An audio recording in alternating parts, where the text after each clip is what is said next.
We must look towards the future with unwavering determination.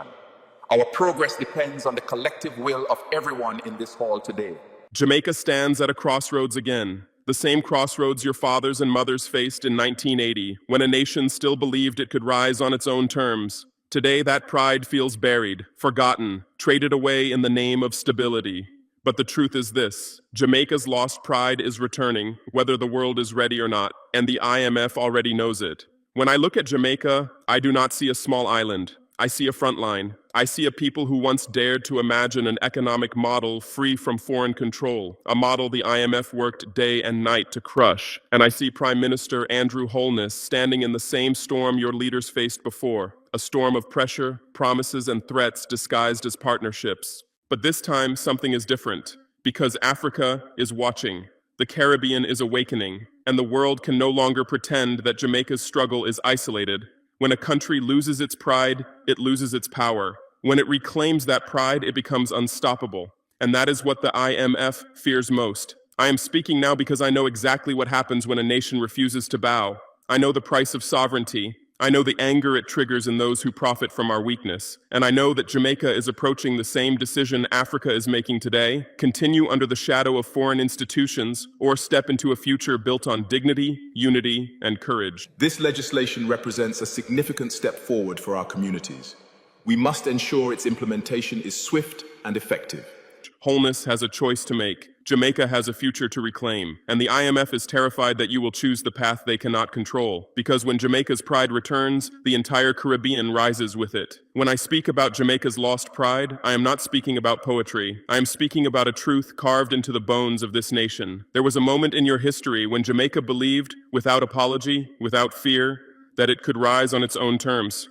A moment when your people looked at the world and said, "We will build a future rooted in dignity, not dependency." That moment was 1980, and the world remembers it not because it was perfect, but because it was fearless. Jamaica dared to imagine an economy that served Jamaicans first, and the world, especially the institutions that controlled small nations through debt and diplomacy, felt threatened by that imagination. I want you to understand something clearly. Pride does not disappear on its own. It is taken. It is drained slowly, year after year, through pressure, through deals made in quiet rooms, through promises that sound like support, but function like chains. Jamaica did not lose its pride because its people became weak. It lost its pride because powerful forces could not allow a black nation to determine its own direction. That is the part of the story the world refuses to say out loud. When I look at Jamaica's past, I see Africa's reflection. I see a nation punished for believing in itself. I see leaders who tried to stand tall but were pushed into corners. I see communities told that independence is dangerous, that sovereignty is unrealistic, that foreign approval is necessary for survival. These lies were not meant to guide you. They were meant to control you. And they worked, not because Jamaicans lacked courage, but because the pressure came from institutions that never wanted to see you rise. Today, Andrew Holness stands at the edge of that same history. He is not the first Jamaican leader to face this crossroads, and he will not be the last. But the weight on his shoulders is heavier now because the world is changing. Africa is awakening, the Caribbean is questioning, and the IMF knows that the days of silent obedience are fading. Holness can follow the familiar path, the one shaped by fear, comfort, and foreign expectations. Or he can choose the path that 1980 Jamaicans once dared to walk. I am not judging him, I am reminding him. Jamaica was never meant to be small, it was never meant to be silent, it was never meant to trade its pride for loans and conditional respect. The pride you think was lost still lives inside your people. It has simply been buried under decades of economic pressure, political manipulation, and foreign influence dressed as partnership. Africa understands this pain. I understand this pain, and that is why I am speaking now, because nations do not fall when they lose money. They fall when they lose pride, and nations rise again when that pride returns. And Jamaica's pride is returning. When people speak about Jamaica's 1980 dream, they often repeat the same half story: a nation struggling, a government overwhelmed, an economy in crisis. But I want Jamaicans to understand the part that history books and international commentators never admit. Jamaica was not allowed to succeed. The 1980 dream threatened the global order, and powerful institutions moved quietly, steadily, and strategically to break it. What your leaders attempted back then was not reckless, it was revolutionary. They tried to build an independent financial model for a small black nation in the Caribbean, a model that refused to let foreign lenders dictate national policy, a model that prioritized Jamaican workers, Jamaican industries, and Jamaican ownership. It was a bold rejection of the belief that small nations must always borrow, always depend, always kneel. And that rejection frightened the very institutions that profit most when developing nations stay weak. When the IMF entered Jamaica, it did not arrive with guns or soldiers. It arrived with conditions that looked like help but acted like slow poison, loans tied to policies that dismantled local industries, debt agreements that drained public resources, structural adjustments that cut social programs, weakened unions, raised poverty, and opened the country to foreign interests disguised as investors. The dream of a strong, self-reliant Jamaica did not fail. It was undermined piece by piece until the nation was forced to accept dependency as survival. This is how the IMF operates. It does not need to overthrow governments, it restructures them. It does not need to silence a nation, it convinces that nation to silence itself. The IMF's greatest weapon has never been money, it has been the power to make countries believe they cannot function without permission. Viewers, welcome to AMF4 TV. My name is Richard Che.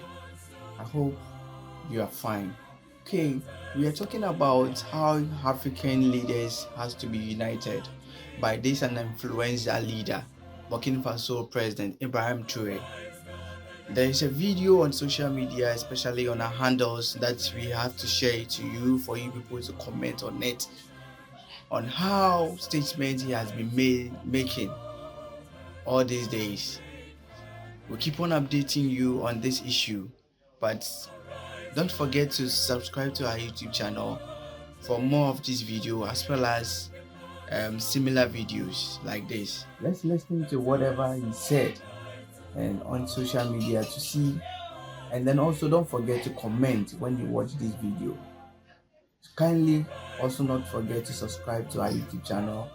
When I look at Jamaica today, I see the same patterns I see across Africa. Governments making decisions not because they are right for their people, but because they fear the consequences of disobedience. Leaders following prescriptions that were never designed for black nations to prosper. Economies built around debt, not dignity, and global institutions praising compliance while punishing ambition. Andrew Holness now stands in the same room your 1980 leaders stood in, the same pressure, the same promises, the same warnings. The same shadow of the IMF stretching over every decision. They will tell him that independence is risky. They will tell him that local solutions are unrealistic. They will tell him that Jamaica must not dream too big because the world economy is fragile. But the truth is this: the world economy is fragile because institutions like the IMF make nations fragile. Jamaica did not collapse in 1980 because Jamaicans lacked vision. It collapsed because the IMF made sure that vision never became reality. And now in 2025, that same vision is returning. This time stronger, wiser, louder, this time supported by a rising Africa that refuses to kneel. The IMF can pressure a country,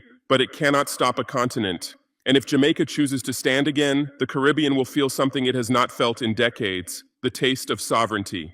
The IMF is not afraid of Jamaica because of its size. It is afraid because of what Jamaica represents. A small nation with the courage to dream outside the global script becomes a dangerous example. In 1980, Jamaica tried to write its own economic destiny, and the world noticed. Today, if Jamaica dares to reclaim that pride, the consequences would be far greater because the world has changed, alliances have shifted, and Africa is rising in a way the IMF cannot contain. I want Jamaicans to understand something the global institutions will never admit. Small nations only remain small when they stand alone, but a small nation connected to a rising continent becomes a threat to every system built on dependency. And right now, Africa is no longer the Africa of the past. We are organizing, uniting, trading, producing, mining, and negotiating on terms that no longer bow to Western financial control. When Jamaica's lost pride returns, it will not return to a lonely island. It will return into the arms of a continent that has spent decades fighting the same enemy. This is what terrifies the IMF, because they know the truth. If Jamaica aligns with Africa, the Caribbean will follow. And if the Caribbean follows, diaspora wealth follows. And if that happens, the old economic architecture that keeps African and Caribbean nations bound to loans, debt cycles, and imposed policies collapses. The IMF's influence depends on fragmentation, on keeping nations isolated, struggling, and competing instead of uniting. But a Jamaica-Africa alignment breaks that model completely. Imagine the power of a Jamaican economy backed by African gold reserves, African trade routes, African agricultural networks, African manufacturing, and African markets. Imagine diaspora investment flowing into a regional alliance instead of being drained by foreign institutions. Imagine the Caribbean no longer needing to beg for approval from Washington or London because their currencies, their industries, and their future are tied to Africa's rise, not the dollar's survival. This is why my message to Holness shocked the IMF, because they know that Jamaica's pride returning is not a symbolic gesture, it is a signal of global change. They know that if Jamaica reclaims the courage it had in 1980, it won't stand alone this time. It will stand with Africa. It will stand with the diaspora. It will stand with nations that refuse to accept economic slavery disguised as partnership. And when that happens, the balance of power shifts. The IMF loses its grip. The Caribbean stops bending. Africa stops apologizing.